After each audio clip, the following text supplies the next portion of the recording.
नमस्कार, जनहित में आपका स्वागत है। मैं हूं मनोज मानस और जनहित में आज हम बात कर रहे हैं रैन बसेरों के रियलिटी चेक की।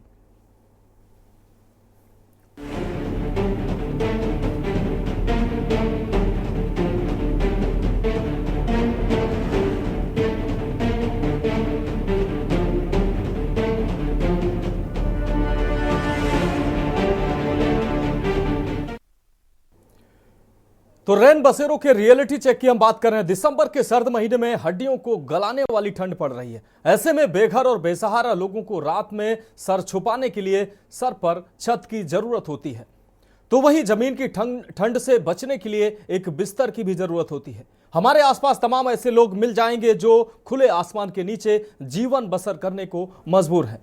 कुछ लोग मजबूरी में परिवार से दूर 2 जून की रोटी कमाने के लिए शहर में रह रहे हैं, लेकिन उनके पास उतना पैसा नहीं कि वो किराए का मकान ले सकें और अपना जीवन यापन कर सकें।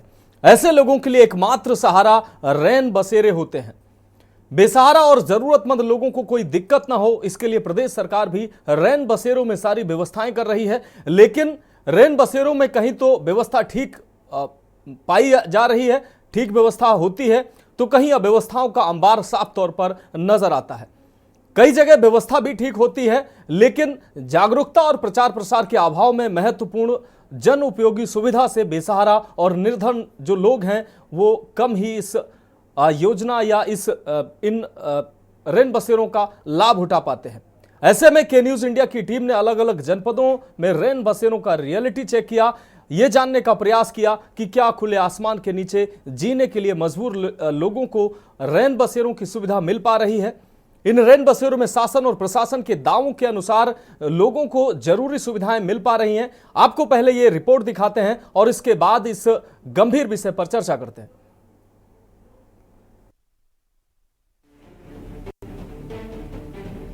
दिसंबर के सर्द महीने में हड्डियों को गलाने वाली ठंड पड़ रही है। ऐसे में बेघर और बेसहारा लोगों को रात में सर छुपाने के लिए सर पर छत की जरूरत होती है, तो वहीं जमीन की ठंड से बचने के लिए एक बिस्तर की भी जरूरत होती है, जिसको लेकर गाजियाबाद नगर निगम की ओर से गाजियाबाद में तमाम तरह की व्यवस्था की गई।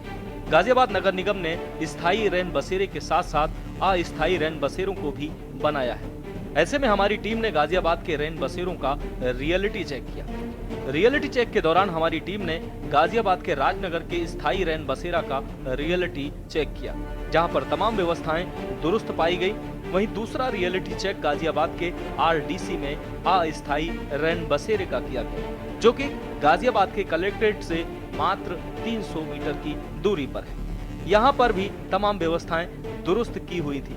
इसके बाद हमारी टीम गाजियाबाद के पुराने रेलवे स्टेशन पहुंची, जहां पर टिकट घर पर अपनी ट्रेन का इंतजार कर रहे यात्री ठंडे फर्श पर सो रहे थे।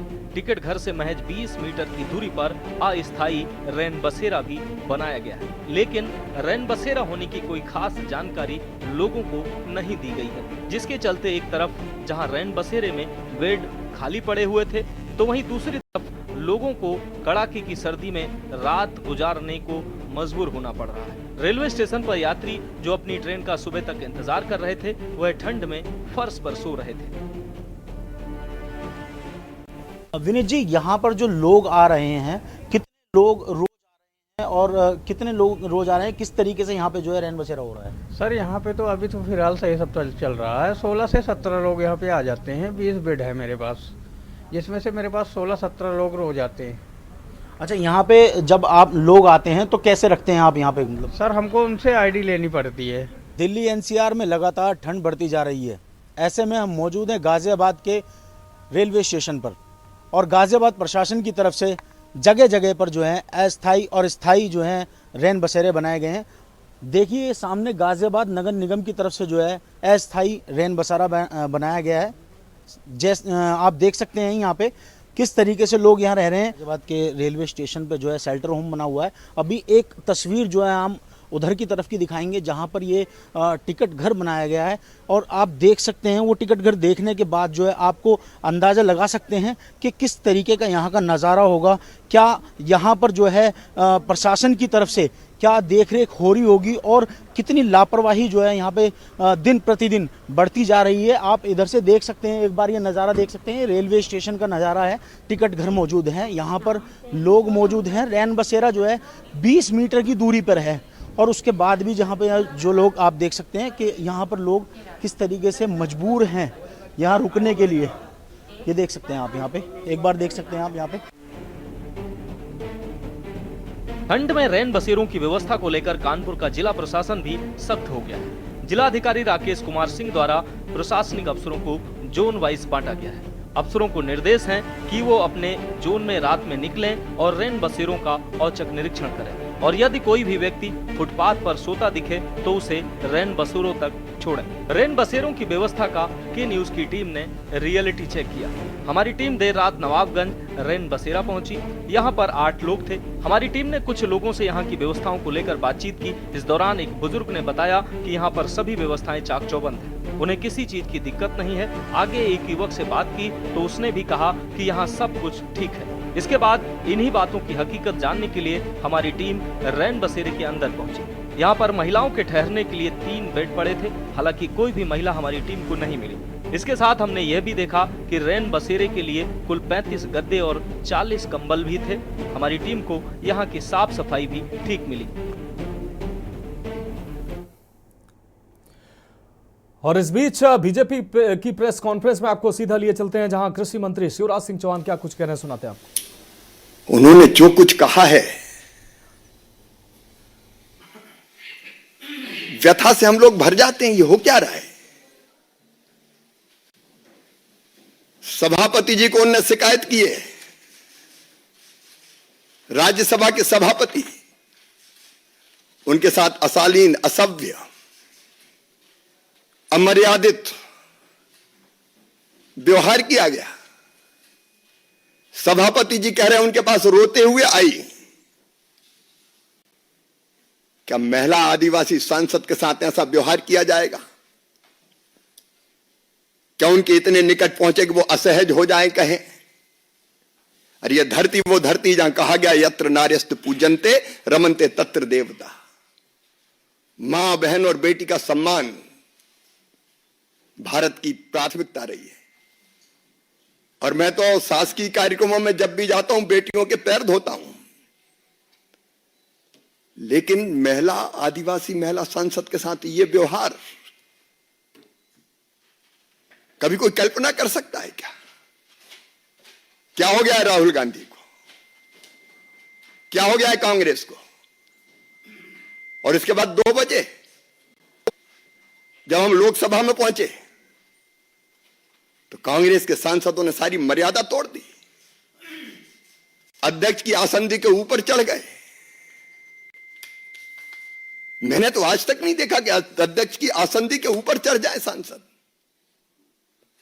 आसंदी की मर्यादा को पैरों तले रौंदा गया है। आज लोकतंत्र की धज्जियां उड़ाई गई है, संविधान को कुचला गया है, डेमोक्रेसी को कलंकित करने का पाप कांग्रेस ने किया है, इंडिया गठबंधन के लोगों ने किया है। और इसके लिए देश उन्हें माफ नहीं कर सकता। मैं राहुल गांधी से पूछना चाहता हूं कि आज जो व्यवहार किया है आपने, क्या वो सभ्य और शालीन व्यवहार था? कि ये भारत के संस्कार है? कि ये भारत का स्वभाव है? क्या ये भारत का सोच है? क्या ये भारत का व्यवहार है? भारत कभी भी भारतीय संस्कृति और सभ्यता ऐसे व्यवहार की अपेक्षा नहीं कर सकती है। गैर भारतीय आचरण किया, गैर भारतीय। मैं तो अचंभित हूं। अभी तक हम संसद में अगर उम्मीदवार का चयन करते थे तो कौन जीतेगा, लोकप्रिय कौन है और कौन ढंग से तथ्यों और तर्कों के साथ संसद में अपनी बात रखेगा। लेकिन कांग्रेस तो धारा बदल रही है। शारीरिक ताकत का प्रयोग होगा अब संसद में। पहलवान जाएं, गुंडे जाएं। उठा के पटक के फेंकने वाले जाएं। किस दिशा में कांग्रेस लोकतंत्र को ले जा रही है? ये केवल अशोभनीय नहीं है, केवल निंदनीय नहीं है, शर्मनाक है। और मेरा सिर तो शर्म से झुक गया आज। हमारे सांसदों ने इसकी शिकायत भी की है, कंप्लेंट भी की है, और जो उचित और वैधानिक कार्रवाई होगी वो भारतीय जनता पार्टी करेगी। धन्यवाद।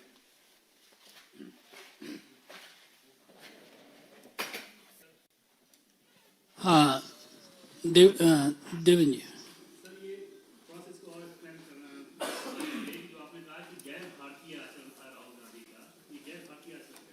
महिला का सम्मान भारतीय संस्कृति में और संस्कारों में है। अगर कोई महिला सांसद, आदिवासी बहन इस तरह के आचरण की बात करती है तो यह भारत का सोच नहीं हो सकता, और किसी बुजुर्ग को धक्का देना यह भी भारत का सोच नहीं है। नीरज जी। सर, आज जब राहुल गांधी प्रेस कॉन्फ्रेंस करने आए तो आज भी उन्होंने संसद में जो हुआ मकर द्वार पर उसकी कोई चर्चा नहीं की, बल्कि वो पुराना राग वही अदानी के विषय को क्या कहेंगे? मैं तो यही कहूंगा कि दुर्भाग्यपूर्ण है, और उनसे ये और पूछना चाहता हूं कि हमारे सांसद उनके बीच नहीं गए थे, वो मकर द्वार से बीच में से क्यों गुजरे, इसका जवाब तो दे। क्या क्या सोच के आए थे? जतिन जी। सर, वो कह रहे हैं कि आप डिस्ट्रैक्ट कर रहे हैं, जो अम्बेडकर का इशू वो रेज कर रहे हैं, जो अदानी का इशू, कह रहे हैं आप डिस्ट्रैक्ट। अजब, मारो तुम, धक्का तुम दो, पीटो तुम, असभ्य व्यवहार तुम करो, और आरोप हम पे लगाओ। पीयूष जी। जो आरोप आज बीजेपी के राज्यसभा महिला सांसद ने लगाया, उसके बाद कांग्रेस का भी जवाब आया कि लेकिन जो कांग्रेस के सांसद हैं वो कह रहे हैं कि राहुल गांधी के साथ खड़े थे, और जिस तरह की बातें राज्यसभा सांसद द्वारा कही जा रही है वो निराधार है, वो पूरी तरह से झूठ है। भारतीय महिला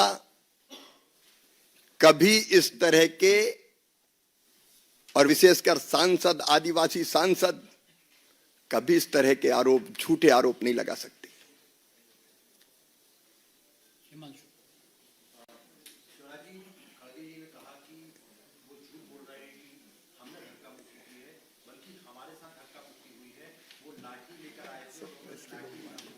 अब आप बताइए, लकड़ियां थी हाथों में, लकड़ियां थी क्या किसी के हाथों में? अब लकड़ी कोई नहीं जानते, वो कौन लकड़ी लेके आया था। सारे दृश्य सबने देखे। अब वो असत्य बोल रहे हैं, घुमाने की कोशिश कर रहे हैं। आमोद रहे।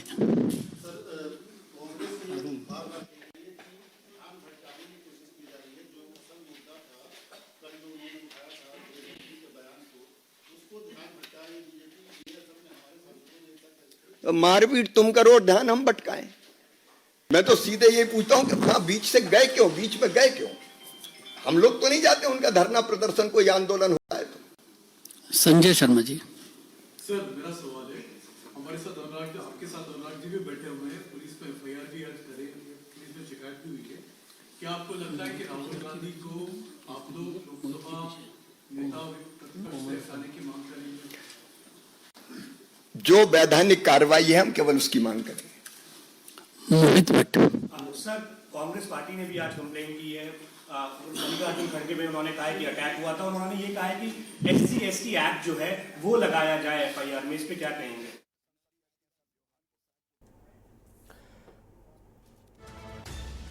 तो दिल्ली भाजपा मुख्यालय में ये बीजेपी की प्रेस कॉन्फ्रेंस सामने आई है। आपको बता दें, कांग्रेस की प्रेस कॉन्फ्रेंस के बाद अब भारतीय जनता पार्टी ने प्रेस कॉन्फ्रेंस की है। आपको बता दें, केंद्रीय कृषि मंत्री शिवराज सिंह चौहान ने बीजेपी मुख्यालय में प्रेस कॉन्फ्रेंस को संबोधित किया। इस दौरान उन्होंने कहा कि राहुल गांधी का आचरण सबने देखा है, राहुल गांधी गुंडागर्दी पर उतर आए हैं। साफ तौर पर शिवराज सिंह चौहान ने कांग्रेस पार्टी पर निशाना साधा। उन्होंने कहा कि ये जो आचरण राहुल गांधी के द्वारा किया गया, यह भारतीय आचरण नहीं हो सकता। भारतीय संस्कृति में इस तरीके के आचरण को स्वीकार नहीं किया जाता है। ये जो कृत्य है, ये भारतीय संस्कृति में बिल्कुल शोभा नहीं देता है। तो साफ तौर पर राहुल गांधी पर निशाना साधते हुए केंद्रीय कृषि मंत्री शिवराज सिंह चौहान ने कांग्रेस पर निशाना साधा। उन्होंने कहा कि जो भी वैधानिक कार्रवाई होनी चाहिए वो वैधानिक कार्रवाई होनी चाहिए। कांग्रेस सांसद दूसरे द्वार से जा सकते थे, लेकिन उन्होंने धरनारत जो महिलाएं थी उन्हीं के द्वार को चुना और एक दलित और आदिवासी सांसद को धक्का राहुल गांधी के द्वारा दिया गया। ये खुलेआम गुंडागर्दी है। तो प्रताप सारंगी को भी गंभीर चोटें लगी हैं इस धक्का मुक्की में। तो साफ तौर पर बीजेपी की प्रेस कॉन्फ्रेंस सामने आई और इस प्रेस कॉन्फ्रेंस में कांग्रेस पर जमकर हमला बोला है। और इस बीच एक और बड़ी खबर सामने आ रही है। इस वक्त की बड़ी खबर कानपुर से आ रही है। ये अहम खबर आपको दिखा रहे हैं कानपुर से। दबंगों ने पीआरबी पुलिस टीम के ऊपर पथराव किया है। कानपुर से इस वक्त की बड़ी और अहम खबर सामने आ रही है। पीआरबी में तैनात हेड कांस्टेबल के सिर पर गंभीर चोटें आई हैं। इस वक्त की बड़ी और अहम खबर आपको कानपुर से दिखा रहे हैं। गंभीर रूप से घायल हेड कांस्टेबल को अस्पताल में भर्ती कराया गया है। यह अहम खबर कानपुर से आपको दिखा रहे हैं। थाना बिठूर से अहम खबर है। हेड कांस्टेबल की तहरीर पर हमलावर पर एफआईआर दर्ज की गई है। गंभीर रूप से घायल हेड कांस्टेबल को अस्पताल में भर्ती कराया गया। इस वक्त की अहम खबर आपको दिखा रहे हैं। पीआरबी के हेड कांस्टेबल की तहरीर पर हमलावर पर एफआईआर दर्ज किया गया है। तो पीआरबी को प्लॉट कब्जे को लेकर विवाद की सूचना मिली थी, जिसके बाद पीआरबी मौके पर पहुंची थी। बिठूर थाना क्षेत्र के अंतर्गत हिंदूपुर गांव का यह पूरा मामला है। तो कानपुर से इस वक्त की अहम खबर, दबंगों ने पीआरबी पुलिस टीम के ऊपर पथराव किया है। प्लॉट कब्जे की सूचना पर पीआरबी पुलिस मौके पर पहुंची थी। पीआरबी में तैनात हेड कांस्टेबल के सिर पर इस दौरान गंभीर चोटें आई हैं। पथराव किया गया है। गंभीर रूप से घायल हेड कांस्टेबल अस्पताल में भर्ती कराए गए हैं, जहां उनका उपचार जारी है। कानपुर से इस वक्त की अहम खबर, बिठूर थाना अंतर्गत ये खबर सामने आई है। हेड कांस्टेबल की तहरीर पर हमलावर पर एफआईआर दर्ज किया गया है। आपको बता दें, गंभीर रूप से घायल हेड कांस्टेबल को अस्पताल में भर्ती कराया गया है। हेड कांस्टेबल की तहरीर पर हमलावर पर एफआईआर दर्ज की गई है। आपको बता दें कि प्लॉट पर कब्जे की सूचना पर पीआरबी पुलिस मौके पर पहुंची थी और पीआरबी पुलिस पर दबंगों ने पथराव किया है। बिठूर थाना क्षेत्र के अंतर्गत हिंदूपुर गांव का यह पूरा मामला है, जहां पर पीआरबी पुलिस कर्मियों पर पथराव किया गया है। दबंगों ने पीआरबी पुलिस कर्मियों पर पथराव किया है। आकाश रावत हमारे संवाददाता ज्यादा जानकारी के लिए हमारे साथ जुड़ गए हैं। आकाश, बिठूर थाने से यह बड़ी खबर सामने आ रही है, जहां पर पीआरबी पुलिस पर पथराव किया गया है। हेड कांस्टेबल को घायल कर दिया गया है। घायल अवस्था में उनको अस्पताल में भर्ती कराया गया है। क्या है पूरा मामला?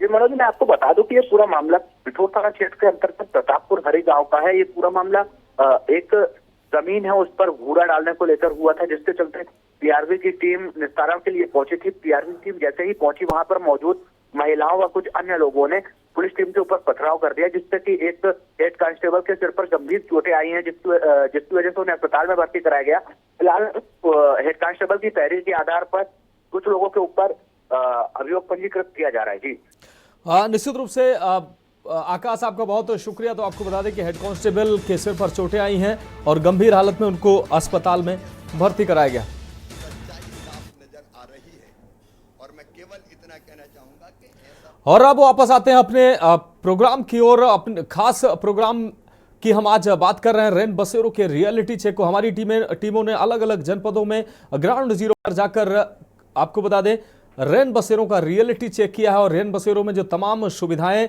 लोगों को मुहैया कराई जा रही हैं और जो शासन और प्रशासन के दावे होते हैं उनकी हकीकत जानने के लिए हमारी टीमें ग्राउंड जीरो पर पहुंची और वहां पर पहुंचकर हकीकत जानी। अलग अलग जिलों से हमारे संवाददाता जुड़े हुए हैं। कानपुर से कौस्तुभ मिश्रा हमारे साथ जुड़े हुए हैं। देवानंद वर्मा संवाददाता गाजियाबाद हमारे साथ जुड़े हुए हैं। मधु दरबारी प्रयागराज से हमारे साथ जुड़े हुए हैं। साथ ही प्रवेश पांडे अयोध्या से हमारे साथ जुड़े हुए हैं। सबसे पहले गाजियाबाद से देवानंद वर्मा हमारे साथ जुड़े हुए हैं। देवानंद, आपके पास आएंगे। गाजियाबाद में रैन बसेरों की क्या सूरत हाल है? प्रशासन तमाम दावे कर रहा है, उन दावों के हकीकत जानने के लिए आज ग्राउंड जीरो पर आप पहुंचे। क्या नजर आया रैन बसेरों में जो इस कड़ाके की सर्द में ठंडी में लोगों को, बेसहारा लोगों को जो जरूरी सुविधाएं मुहैया होनी चाहिए वो पाई गई क्या? जी मनोज, जैसे कि आपने सही कहा, रैन बसेरे के बारे में हमने पूरा स्टिंग किया था कल इसी बारे में, और जिसमें कि हमने ये पाया गया कि जो सरकार जो है यहाँ की गाजियाबाद के नगर निगम के अधिकारी, आला अधिकारी जो पीठ थपथपा रहे हैं, लेकिन उसको देखते हुए हमें ये पता चला कि ये बिल्कुल झूठा साबित हुआ है, क्योंकि यहाँ पर अलग अलग जोन में जो है रैन बसेरे जो है बनाए गए थे, जिसमें कि किसी में जो है सुविधाएं जो है सही तरीके से मिल रही थी, और लेकिन कहीं पे जो है सुविधाएं बिल्कुल भी नहीं मिल रही थी। और हमने ये नजारा देखा गाजियाबाद के रेलवे स्टेशन पर, जो कि गाजियाबाद का पुराना रेलवे स्टेशन है और बहुत ही जाना माना रेलवे स्टेशन है। उस जगह पे हमने देखा मात्र 20 मीटर की दूरी पर ही एक जगह पे रैन बसेरा है, जहाँ पे 20 बेड होने के बाद जो है 12 लोग वहां पे रैन बसेरे के अंदर हैं और खाली हैं, 8 बेड खाली है।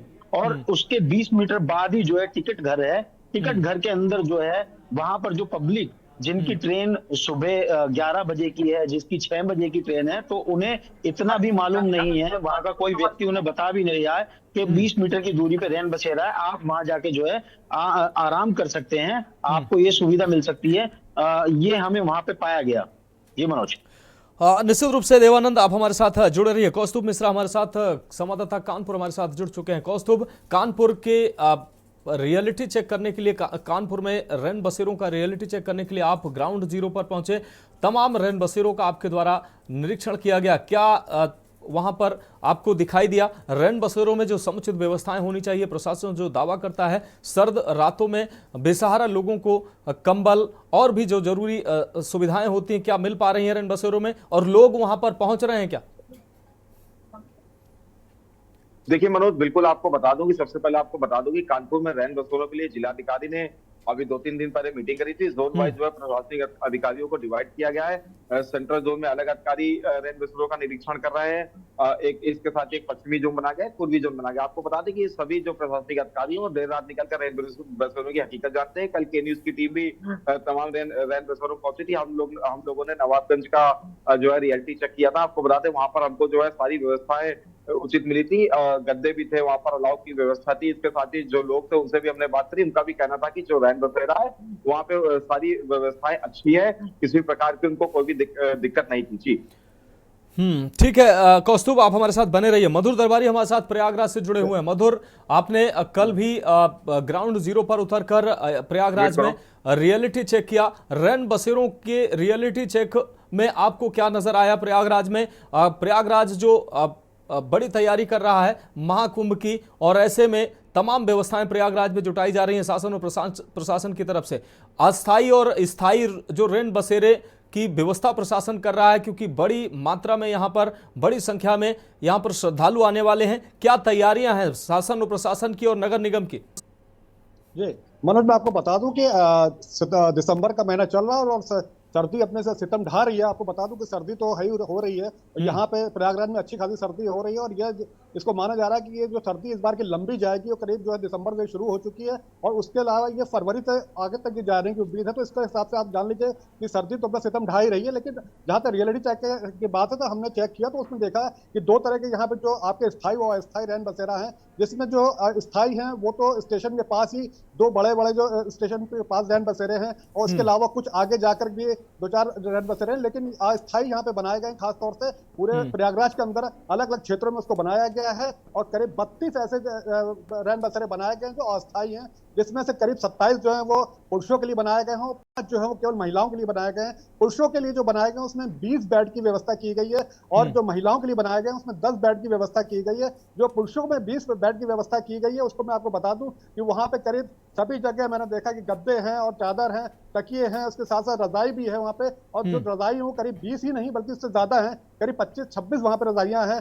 और ठीक वही हाल जो है वहां पे महिला का भी है। महिला वाला जो आपका रैन बसेरा था वहां पे भी इसी तरीके 10 से ज्यादा रजाई गद्दे वहां पे और तकिए उपलब्ध। उसका रीजन ये है कि वहां के मैंने लोगों केयर टेकर से मैंने पूछा, तो उनका कहना था कि ऐसा होता है कि कभी कभी 20 से ज्यादा लोग आ जाते हैं, तो उनको भी हम उसी में जो एडजस्ट कर लेते हैं। तो ऐसे में उसमें रजाई की जरूरत पड़ती है, गद्दे की जरूरत पड़ती है, तकिए की जरूरत पड़ती है। तो करीब 20 अगर स्ट्रेंथ तो वो 20 की नहीं रहती है, बल्कि 25 से लेकर 28-30 तक भी हो सकती है। तो इसलिए वो उस हिसाब से वो वहां पे जो है अरेंजमेंट किए गए हैं, और काफी साफ सुथरा दिखा मुझे। सभी जगह जहां मैंने रिजल्ट चेक किया तो देखा कि सफाई भी थी। इसी तरीके से ठीक महिलाओं के लिए भी है कि जैसे 10 अगर महिलाएं आ रही हैं तो 10 से ज्यादा भी अगर आ जा रही हैं तो 15-16 जो उसमें एडजस्ट हो सकती हैं आसानी से, उसके हिसाब से उन्होंने वहां पे तैयारी कर रखी है। तो मैं बता दूं कि जहाँ गद्दे हो, जहाँ रजाई हो, जहाँ तकिए हो, वो स्टेयर में रखे गए हैं। उसके अलावा मैंने उनसे पूछा तो उनका कहना था कि क्या यहाँ पे आइडेंटिफिकेशन की जरूरत है, तो उन्होंने कहा कि आधार जो है उसको मेन हमने यहाँ पे फोकस रखा है कि जिसके पास आधार उसके फोटो स्टेट हम लोग लेते हैं और उसके आधार पे ही हम यहाँ पे उनको एंट्री देते हैं। तो ये पूछने पर कि क्या कहते हैं आधार अगर मान लीजिए किसी के पास नहीं है तो क्या क्या हो सकता है उसमें, तो उन्होंने कहा कि अगर आधार नहीं भी है तब भी हम उनको एंट्री देते हैं और जहाँ पे जो है फोन नंबर उनका ले लिया जाता है, जिससे कोई भी अगर आगे क्वेरी करनी है तो उसके लिए फोन नंबर अवेलेबल है। वैसे तो आधार को मेन हम लोगों ने प्रेफरेंस दी है, फर्स्ट प्रेफरेंस जो है आधार को ही माना जाता है। इसके साथ साथ मैं आपको बता दूं कि यहाँ पे करीब 3 तरह के लोग जो प्रयागराज में हैं, जैसे कि जो कि रात में जिनके पास बेसहारा लोग हैं, जिनके पास कोई रहने की जगह नहीं है, तो ऐसे लोगों के लिए तो ये व्यवस्था बहुत ही उत्तम कोटि की व्यवस्था है। इसके साथ साथ ठीक है, आप देखिए जो प्रयागराज से लोग, ठीक है मधुर। हमारे साथ प्रवेश पांडे अयोध्या से जुड़ गए हैं। प्रवेश, अयोध्या की सूरत हाल कैसी है? रैन बसेरों में जो व्यवस्थाएं होनी चाहिए, शासन दावे कर रहा है, प्रशासन लगातार निर्देश दे रहा है अधिकारियों को कि रैन बसेरों में सर्दी की शुरुआत के साथ ही तमाम व्यवस्थाएं की जानी चाहिए। आपको ग्राउंड जीरो पर क्या नजर आया? रैन बसेरों में व्यवस्थाएं आपको मिली ठीक ठाक व्यवस्थाएं? क्योंकि बड़ी संख्या में अयोध्या में पर्यटक भी आते हैं, वो फुटपाथ पर और चौक चौराहों पर जिनके पास इतनी धन की व्यवस्था नहीं है, उनके लिए रैन बसेरे बनाए जाते हैं। क्या अयोध्या में समुचित रैन बसेरे हैं और जो हैं उनमें व्यवस्थाएं पाई गई हैं क्या?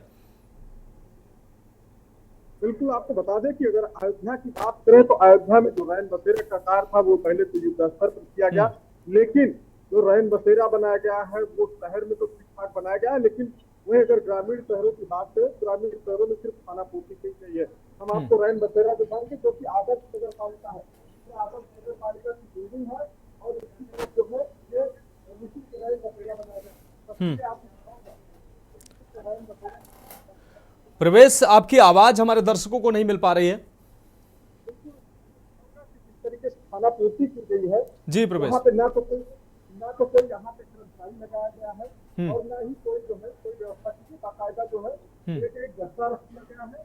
ये गद्दा है, बस सिर्फ वो गद्दा रखेगा, चारों तरफ से कपड़े के पर्दे लगा दिए गए हैं। ये व्यवस्था की गई है रैन बसेर की। जबकि अगर अयोध्या की बात करें तो जो प्रयागराज में महाकुंभ के बाद जो वहाँ के दर्शनार्थी हैं, जो श्रद्धालु हैं, महाकुंभ नहाने के बाद वो सीधा अयोध्या पहुंचते हैं।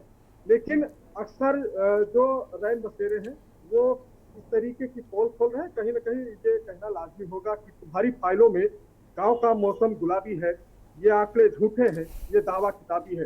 तो कुछ यही हकीकत है रैन बसेरों की। ना कोई कर्मचारी है और ना ही कोई यहाँ पर देख करने के लिए है। बाकायदा ये रैन बसेरा जो है इसमें सिर्फ 3 चारपाई इसमें है और 3 चारपाई 4 चारपाई उसमें है जो महिला के लिए बनाया गया है।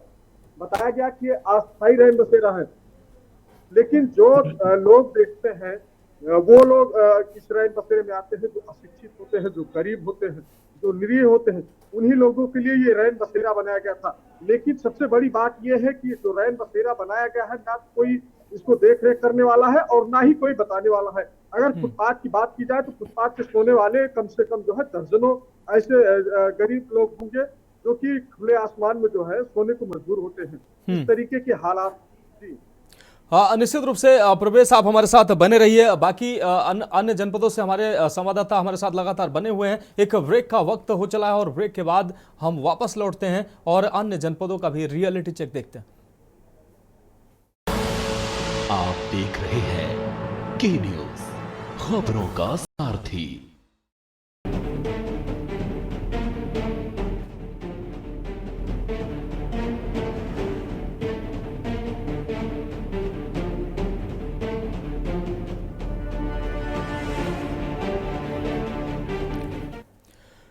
तो ब्रेक के बाद हमारी खास पेशकश रैन बसेरों का रियलिटी चेक में एक बार फिर से आपका स्वागत है। अलग अलग जनपदों से हमारे संवाददाता जुड़े हुए हैं, साथ ही कई अहम मेहमान भी हमारे साथ इस चर्चा में जुड़ने के लिए हमारे साथ जुड़ चुके हैं। अविरल मलिक जी बीजेपी प्रवक्ता हमारे साथ कुछ ही देर में जुड़ने वाले हैं। रजत मिश्रा हमारे साथ जुड़ चुके हैं। साथ ही अतुल प्रताप सिंह जी वरिष्ठ पत्रकार हमारे साथ जुड़ चुके हैं। मनीष शर्मा समाजसेवी भी हमारे साथ कुछ ही देर में जुड़ेंगे। आप सभी का चर्चा में स्वागत है।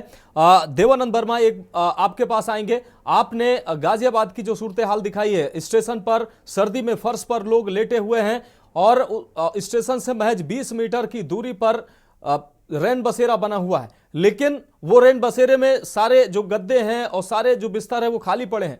लोगों को कोई बताने वाला नहीं है, कोई जानकारी देने वाला नहीं है। लोग सर्द रातों में जमीन पर लेटने को मजबूर हैं, लेकिन रैन बसेरे बने तो हैं, लेकिन उसका उनको जरूरतमंदों को लाभ नहीं मिल पा रहा है। देवानंद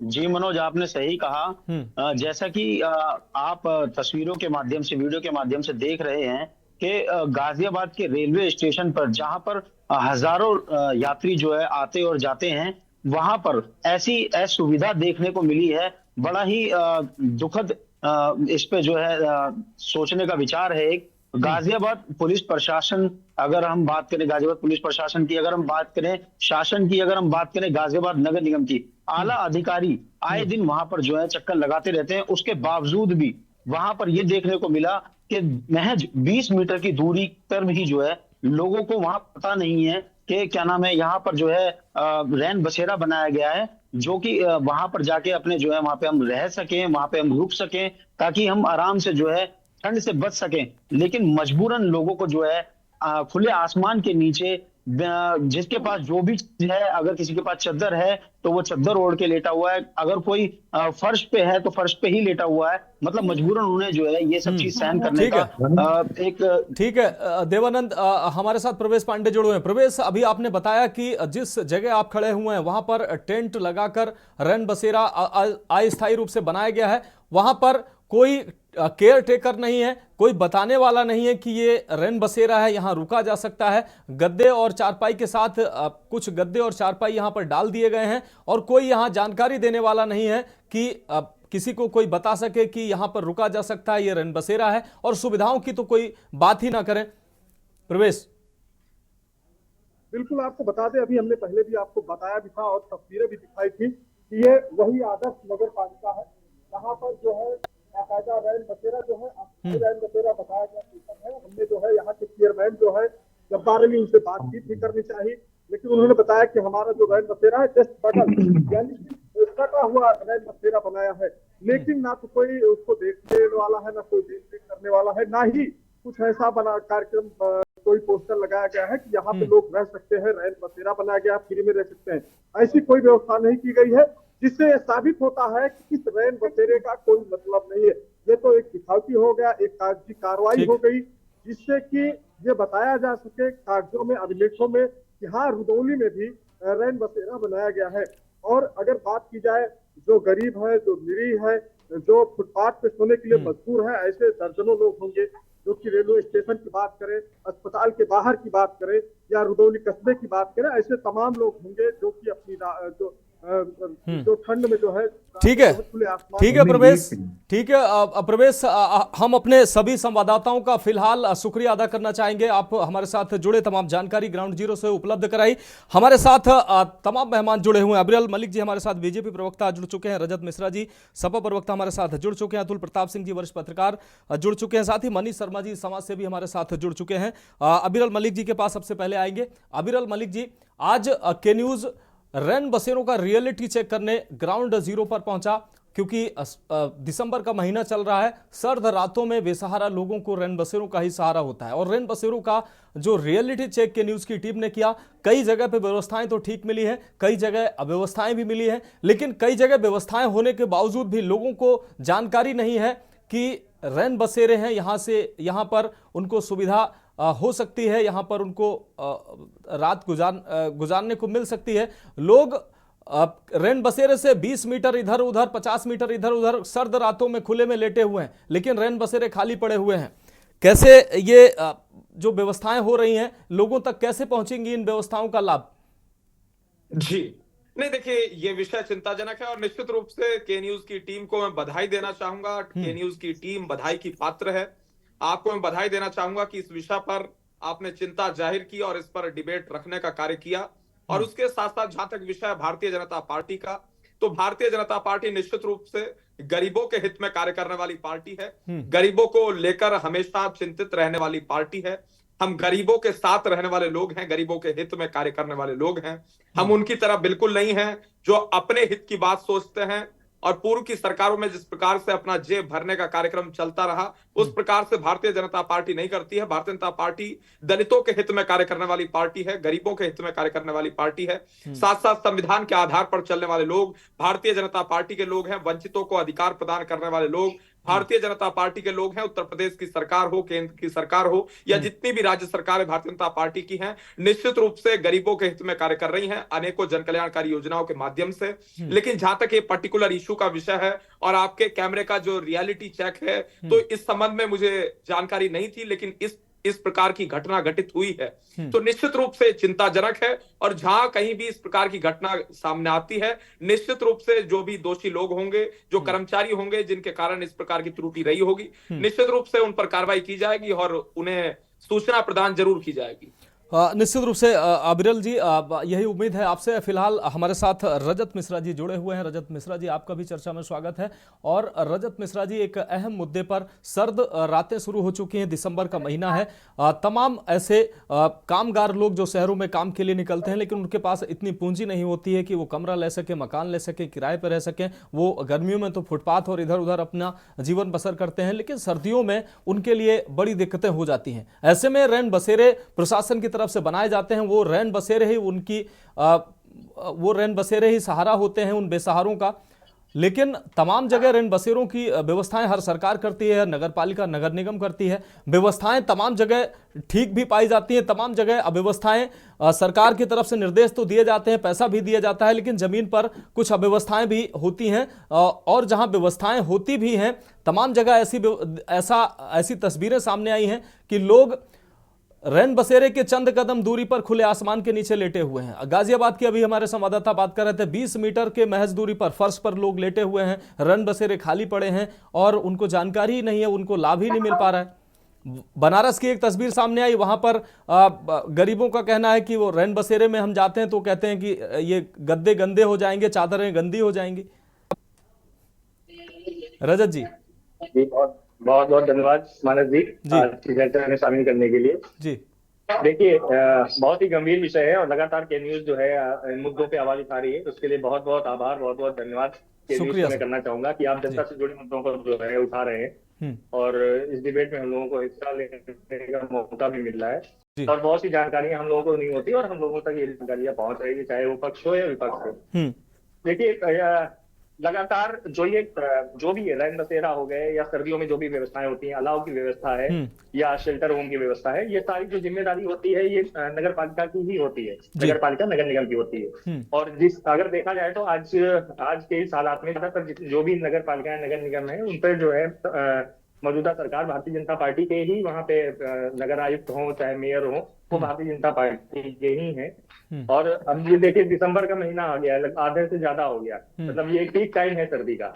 इस समय कहीं पे भी पूरे नगर में, मैं अगर बात करूं कि कानपुर में मैं रहता हूँ, दूसरे शहर की तो मैं अभी बात नहीं कर पाऊंगा, तो अभी तक किसी भी चौराहे पे अलाव की व्यवस्था नहीं हुई है।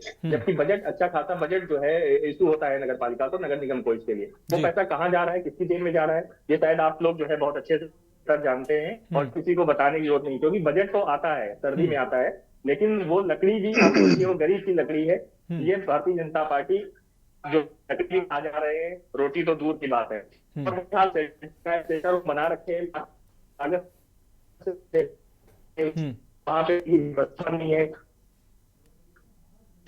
वो पैसे की मांग करते हैं जब वहाँ पे कोई लोग जाते हैं, जैसे कि सोलर वगैरह में होता है, उसी तरीके से शेल्टर होम में भी जो है सोने के लिए वो पैसे की मांग करते हैं। तो ऐसे में गरीब आदमी वहाँ पे जाना, और एक बात आपने बिल्कुल सही बताई कि वो कहते हैं नहीं गद्दे गंदे हो जाएंगे, और आधे से ज्यादा गद्दे वहाँ पे जो है उन कर्मचारियों के और लोगों के यहाँ जो है करके चले जाते हैं। अगर आप अंदर तक जाएंगे तो जितने शेल्टर होम है वहाँ पे आपको अव्यवस्थाएं नहीं मिलेगी, और जबकि हर शेल्टर होम पे जो है कर्मचारी और वहाँ पे कर्मचारी लिस्ट है। तो ये जिम्मेदारी जो मौजूदा नगर पालिका है, मौजूदा मेयर है, उनकी है। ये भ्रष्टाचार है, ये नीचे से ऊपर तक भ्रष्टाचार का जो खेल हो रहा है, इसको मैं आपसे फिर से कहूंगा के न्यूज से फिर को धन्यवाद करते हुए कि इस मुद्दे को आप गंभीरता से उठाएं, और जहां तक बात है विपक्ष की, तो हम लोग इस पे जो है जल्द ही इस पे जो है हम लोग ज्ञापन जो है डीएम को देंगे कि शेल्टर होम की क्या व्यवस्था है। और आज कल ही हम बात कर रहे थे हमारे जहाँ पे हम लोग वर्किंग एरिया है वहाँ पे रात में हम लोग निकले तो बेचारे जो है 2 पुलिस के सिपाही वहाँ पे बैठे हुए थे टिकट में, तो ठंड में जो है उनकी ड्यूटी रात भर की होती है, वो एक बेंच पे बैठे हुए थे और कोई अलाव की व्यवस्था नहीं थी। तो लकड़ी की बात हो रही थी कि अभी तक लकड़ी बताइए कि अब 18-20 दिसंबर हो रहा है, अभी तक अलाव की लकड़ी क्यों नहीं आई है, जबकि पैसा जो है बजट इशू हो चुका है। तो वो लकड़ी जो है मेयर साहिबा खा गई है या भारतीय जनता पार्टी खा गई है, कहाँ हिस्सा बांट हुआ है, अंदर बांट हो गया है उस पैसे का, वो आएगा कि नहीं आएगा। तो ये सारी बहुत ही चिंताजनक विषय है। और मैं आपके माध्यम से, आपके चैनल के माध्यम से ये कहूंगा कि भगवान की सद्बुद्धि दे मौजूदा सरकार को, मौजूदा इन अधिकारियों को, कम से कम गरीबों के हक का ना खाएं। इन चीजों पे गरीबों का ही हक है और उनके हक का पैसा कम से कम ना खाएं, उनको ये सुविधाएं दें, क्योंकि हम लोग के पास छत भी है, हम लोगों के पास कपड़े भी है, हम लोगों के पास बिस्तर भी है, लेकिन गरीब आदमी इन चीजों से वंचित है। उनको कम से कम सुविधाएं दे दें जिसमें उनकी तरीके से सर्दी में कम से कम मौत ना हो। निश्चित रूप से रजत जी, बहुत शानदार बात आपने कही और आपने अपनी जिम्मेदारी को भी समझा है कि बतौर विपक्ष आपने कहा है कि हम भी अपने क्षेत्र में और जहां तक आपकी पहुंच हो सकती है वहां पर हम भी संज्ञान लेंगे, अधिकारियों से पूछेंगे। बहुत शानदार बात आपने कही। अतुल प्रताप सिंह जी आपके पास आएंगे, उससे पहले समाज सेवी मनीष शर्मा जी हमारे साथ जुड़े हुए हैं। मनीष शर्मा जी, सर्द दिसंबर की रातें शुरू हो चुकी हैं, जरूरतमंदों को, बेसहारा लोगों को और जो अफोर्ड नहीं कर सकते हैं, शहर और कस्बों में तमाम लोग ऐसे रह रहे हैं जिनके लिए रैन बसेरे, शेल्टर होम सहारा होते हैं।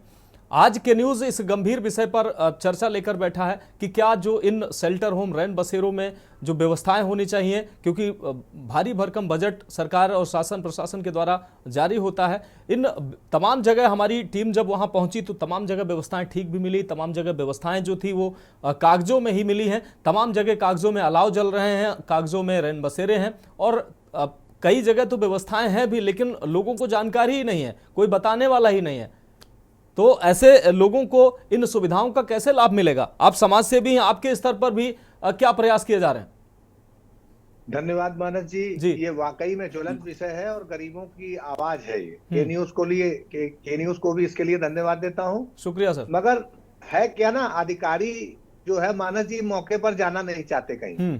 मौके पर अगर पहुंचे और कर्मचारियों को भी इस बात के लिए टाइट किया जाए कि एक सर्वे हो रैन बसेरों का, रात में अगर सर्वे हो तो असली हकीकत सामने आ जाएगी। आपने विषय संज्ञान में लाया है, चूंकि 30 रैन बसेरे हैं कानपुर नगर निगम में। अभी नगर आयुक्त से एक मुलाकात भी हुई थी हम लोगों की, उनकी जुबान में शहर में अलाव जल रहा है और हकीकत यह है कि अलाव नहीं जल रहा है। कल से आपने इस विषय की ओर ध्यान आकृष्ट भी कराया है और वाकई में सही बात है। जो बजट का पैसा आता आखिर ये जाता कहाँ है? कहीं ना कहीं गोलमाल है और शहर का शासन प्रशासन जनप्रतिनिधि इस ओर से आंखें मूंदे हैं, इस ओर ध्यान आकृष्ट कराया है। हम लोग भी कल से इस पर अभियान एक चलाएंगे और हर रैन बसेरे में जाकर के वहां का हाल लेकर के अधिकारियों को भी जगाने का काम करेंगे ताकि गरीबों के साथ न्याय हो सके और उनके साथ जो व्यवस्थाएं हैं। भाई देखिए, काम शासन प्रशासन का है। एक तरफ किसी गरीब से लेना होता है तो डुगडुगी पिट जाती है।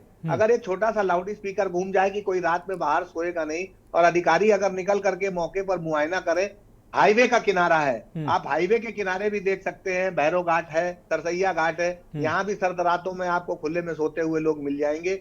मगर अब अधिकारियों का इसलिए जगाने के लिए आपका भी जो अभियान है उसको सराहना करते हैं और इन जनप्रतिनिधियों को और नेताओं को भी जगाने का काम कल से प्रारंभ किया जाएगा और निश्चित रूप से इससे आपकी पहल से गरीबों को लाभ मिलेगा। जो बेसहारा सड़क पर सो रहे हैं उनको भी लाभ। ठीक है मनीष जी, आपने अपनी भी जिम्मेदारी समझी है। रजत जी ने भी शानदार बात कही। उन्होंने विपक्ष होने के नाते आरोप उन्होंने नहीं लगाए हैं, उन्होंने साफ तौर पर कहा कि हमारी जिम्मेदारी है। कुछ चीजें उन्होंने जरूर जिक्र किया कि इन पर ध्यान देना चाहिए, लेकिन उन्होंने अपनी जिम्मेदारी को भी समझा है। अतुल प्रताप सिंह जी हमारे साथ जुड़े हुए हैं। अतुल सर, चर्चा में आपका भी स्वागत करते हुए आपसे सवाल, लगातार जो जनहित से जुड़े के न्यूज ऐसे मुद्दे उठा रहा है और आज हम रैन बसेरों का शेल्टर होम जो बनाए गए हैं उनका मुद्दा लेकर आए हैं ताकि लोगों को जो सुविधाएं मिल रही हैं उसकी हकीकत की पड़ताल हो सके, आप लोगों के संज्ञान में ये जानकारी आ सके, जनप्रतिनिधियों के, और जहां व्यवस्थाएं हैं वहां व्यवस्थाएं हो सके। सर, तमाम जगह हमारी के न्यूज की टीम जब रियलिटी चेक करने के लिए पहुंची है ग्राउंड जीरो पर, कई जगह तो कैमरे देखकर व्यवस्थाओं को ठीक करने की तैयारी की जा रही थी। कई जगह व्यवस्थाएं अव्यवस्थित व्यवस्थाएं ठीक नहीं थी, वहां व्यवस्थाओं के निर्देश अब दिए गए हैं हमारे कैमरे और हमारी जब टीमें पहुंची हैं। कई जगह व्यवस्थाएं सर ऐसी हैं कि वहां अधिकारी कागजों में ऑल इज वेल किए पड़े हैं, लेकिन हकीकत कुछ और है, और वहां पर उनको न तो शासन का डर है न तो प्रशासन का डर है। हकीकत यह है कई जगह टेंट बना के 4 गद्दे और चारपाइयां डाल दी गई हैं, ना तो वहां कोई केयर टेकर है, ना तो वहां पानी, ना या अन्य सुविधाएं हैं, कोई जानकारी देने वाला भी नहीं है कि ये है क्या, आखिर ये तंबू जो तान दिया गया है इसमें ये किस लिए ताना गया है, इसकी भी जानकारी देने वाला कोई नहीं है। तो सर ये जरूरतमंदों को कैसे व्यवस्थाएं मिल पाएंगी? सरकार तमाम निर्देश और दावे करते रहे। नमस्कार मनोज जी। जी बहुत बहुत आभार आपका, आपने इस डिबेट के लिए आमंत्रित किया।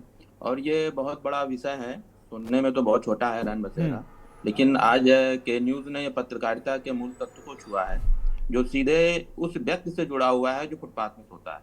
जी ये जो अभी विषय चल रहा है, इसमें सबसे बड़ी बात यह है कि मनोज जी, जवाबदेही तय नहीं है। बात सिर्फ रैन बसेरी की ही नहीं है, हर समय जैसे जब बाढ़ आती है, बरसात होता है, हमारे अधिकारियों की जवाबदेही तय नहीं है, हमारे जनप्रतिनिधियों की जवाबदेही तय नहीं है। इस पर कोई एक्शन नहीं है, इस पर कोई विधान ही नहीं बना आज तक। जैसे कि समाजसेवी मनीष जी ने अभी कहा कि अगर वाकई में लाउड स्पीकर निकल जाए, अगर एक रिक्शे में लाउड स्पीकर निकलता है, वो भी शाम के वक्त जी, तो गरीबों को पता चलेगा कि हाँ भाई यहाँ पे हमारे लिए व्यवस्था बनाई गई है। लेकिन इसका दूसरा पहलू यह है कि जिम्मेदार जो विभाग है, जैसे कि नगर निगम है, नगर पालिकाएं हैं, इनके यहाँ पे भी क्या है कि कैमरे के डर से व्यवस्था तो कर दी, जैसे कि अभी आपकी रियलिटी चेक में भी आया कि कहीं पे कैमरे को देखा तो व्यवस्था कर दी या बाद में कर लेंगे। लेकिन उसके तुरंत बाद ये क्या करते हैं कि उस जो फंड आता है, उस फंड का पूरा बंदरबाट होता है जी, और इसके लिए सीधे सीधे जवाबदारी जिला अधिकारियों को, नगर आयुक्त की तय होनी चाहिए। और ये सिर्फ कागजी काम इसलिए होता है क्योंकि सर्दियों में कोई निकलना नहीं चाहता है। अभी के न्यूज ने कर दिया तो अधिकारी 1-2 दिन हड़बड़ाएंगे, इसके बाद फिर अपनी रजाई में घुस जाएंगे, जबकि वो 24 आवर्स के लिए जनता के लिए बनाए गए हैं, रखे गए हैं प्रशासन के लिए। उनको जाकर के रात में चेक करना चाहिए।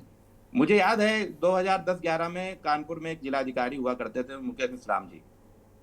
आज प्रशासन की सबसे बड़ी प्रॉब्लम यह भी है कि वो जनप्रतिनिधियों या समाज, खासतौर से एनजीओ, समाज सेवी, उनसे मिलकर के काम नहीं करना चाह रहा प्रशासन। इस मुद्दे पे अगर एनजीओ या समाज सेवियों के साथ मिलकर जिलाधिकारी और नगर आयुक्त एक मीटिंग करते हैं, इस पर एक रोड मैप बनाते हैं, तो मैं समझता हूं कि इसमें बहुत अच्छा काम हो सकता है जी। जैसा कि मुकेश मिश्राम साहब ने कभी किया था, जो मुझे आज भी याद आया गया आपकी इसमें। एक बार कंबल बांटने का विषय था, तो उन्होंने कहा क्या करना चाहिए, तो हम लोगों ने कहा कि रात में अगर बांटते हैं 12 बजे के बाद, तो वाकई में जो इसकी जरूरतमंद है उसको ये कंबल मिलेगा। और उन्होंने रात में ही निकल के 12 से 2 बजे तक कंबल बांटे। तो दूसरा विषय अब यह है कि जनता के मामले में मैंने ये देखा है एक पत्रकार के रूप में, सरकार चाहे कोई भी हो, ज्यादातर रवैया वही रहता है। क्यों? क्योंकि अधिकारियों की जवाबदेही तय नहीं है। अभी रजत जी ने भी बात की, चाहे वो सपा का शासन काल हो, चाहे वो भाजपा का शासन काल हो, जब तक अधिकारियों की जवाबदेही सरकार तय नहीं करेगी, ये मुद्दे ऐसे ही उठते रहेंगे। अभी कुछ दिन पहले शायद 10 तारीख को गोरखपुर में मुख्यमंत्री महोदय रैन बसेरे में गए थे, तब कुछ लोगों के दिमाग में ये बात आई, और उसके बाद शायद एक समाचार पत्र के बैनर ने लखनऊ में भी एक फैक्ट चेक किया, तो उस समय लखनऊ की हालत बहुत बुरी पाई गई, वहां के रैन बसेरों की हालत बहुत बुरी पाई गई। और आज आपका ये फैक्ट चेक है। उसके बाद भी, मीडिया में आने के बाद भी, ये अधिकारी इतने बेशर्म हो चुके हैं, इसके जिम्मेदार रैन बसेरों के, वो कुछ करना ही नहीं चाहते। जी ठीक है सर। अतुल प्रताप सर हमारे साथ आप जुड़े रहिए। अतुल सर, हम आपको बता दें कि हमारी टीम प्रदेश और देश के जहां जहां भी हमारी पहुंच है, वहां पर सर्दियों का समय है, हो सकता है उस विषय को और उस वीडियो और उस तस्वीरों को हम टेलीविजन पर ना ला सकें, लेकिन हमारी टीमें हैं ग्राउंड जीरो पर उतरकर रात में 12 बजे, 1 बजे, 2 बजे पहुंच रही हैं और ऐसे शेल्टर होम, ऐसे रैन बसेरों का औचक निरीक्षण कर रही हैं, ताकि हमारी जो जिम्मेदारी है, हम लोगों को जानकारी भी दे सकें और जो व्यवस्था है उस व्यवस्था को भी हम सुधारने का प्रयास कर सकें। और उसी प्रयास के तहत आप जैसे जिम्मेदारों को हमने जोड़ा है। अविरल मलिक जी आपके पास आएंगे। अविरल मलिक जी, अभी तक जो चर्चा हुई है बहुत शानदार हुई है और स्वस्थ चर्चा हुई है। आरोप सरकार की तरफ जो अन्य विषयों पर लगाए जाते हैं, सरकार दोषी है, ये दोषी है, वो दोषी है, किसी ने कोई आरोप नहीं लगाया, लेकिन जो कुछ सवाल किए गए हैं वो मेरे हिसाब से जेन्युइन सवाल हैं। अधिकारी तमाम हैं जो कई अधिकारी ऐसे हैं, सारे तो नहीं लेकिन बेलगाम हैं, वो कागजों पर ऑल इज वेल दिखाते हैं, निर्देश मिलते हैं और व्यवस्थाएं जो होती हैं वो ठीक नहीं पाई जाती हैं। बहुत जगह व्यवस्थाओं में सुधार भी हुआ है, ऐसा भी नहीं हुआ है कि कहीं कुछ हुआ नहीं है।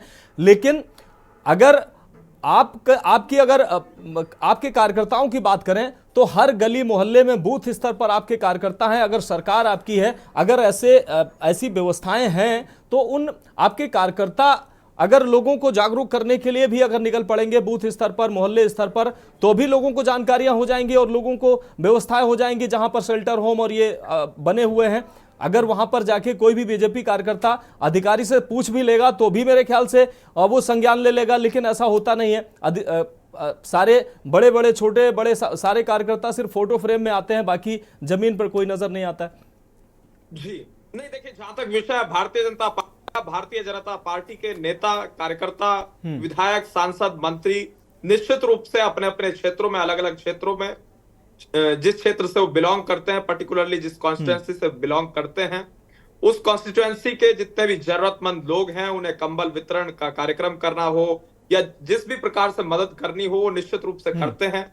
और जिस प्रकार से विषय भारतीय जनता पार्टी का, तो भारतीय जनता पार्टी हमेशा से गरीबों को लेकर चिंतित रही है।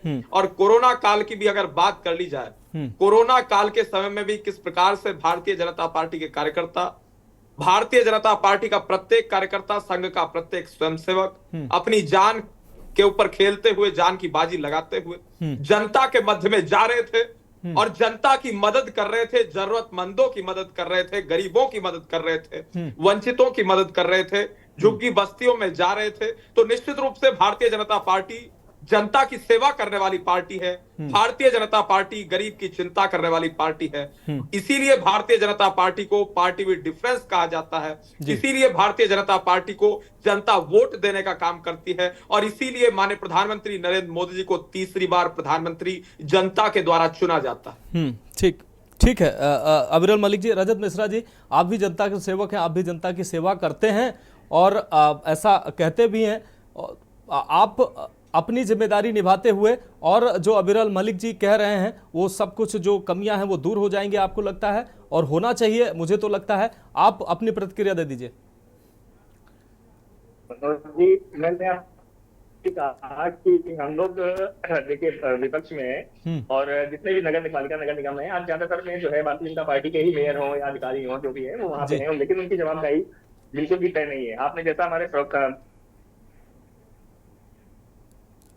उन्होंने एक बार भी ये नहीं था कहा कि नहीं हाँ कल से हम अपने जो है कार्यकर्ताओं को उनसे बोलेंगे कि जो है हम आज जा करके हम ये करेंगे, बजाय इसके उन्होंने मतलब पार्टी का प्रचार कर दिया। अरे चुनाव थोड़े ना, चलिए यहाँ पे मुद्दे पे बात हो रही है। मुझे तो लगता है रजत जी, प्रचार किसी का हो लेकिन व्यवस्था ठीक होनी चाहिए। जी मैं कल अपने बिल्कुल सर, और कल ही मैं जो है अपनी पार्टी के जो है जो भी हमारे जिम्मेदार साथी हैं उनके साथ जाकर के इसको संज्ञान में लेते हुए जो भी अधिकारी हैं उनको ज्ञापन देने का काम करूंगा। और अगर हो सका तो जो भी संभव मदद होगी हमारे आसपास अपने कार्यकर्ताओं के साथ हो सकेगा तो पर्सनल स्तर पे जाकर लोगों को ये जैसे आपने नहीं हिसाब में रैंक वगैरह हैं, कोशिश करूंगा पहुंच पाऊं करूंगा। ठीक है जी, ठीक है। अब समय आगे इजाजत नहीं देता है। आप सभी का, रजत मिश्रा जी आपका, अविरल मलिक जी आपका और अतुल सर आपका, और हमारे साथ मनीष शर्मा जी आप जुड़े, आपने अपना कीमती समय दिया। बहुत ही शानदार चर्चा हुई, आपने सबने अपनी जिम्मेदारी का निर्वहन करने की बात कही है। आप सभी का इस चर्चा में जुड़ने के लिए बहुत शुक्रिया। तो रैन बसेरों का रियलिटी चेक आज हम लेकर आए हैं। कल किसी अन्य विषय पर, जनता से जुड़े ऐसे ही विषय पर हम फिर चर्चा करेंगे। और फिलहाल आज के लिए मेरे साथ इतना ही, मुझे दीजिए इजाजत और आप देखते रहिए के न्यूज़ इंडिया।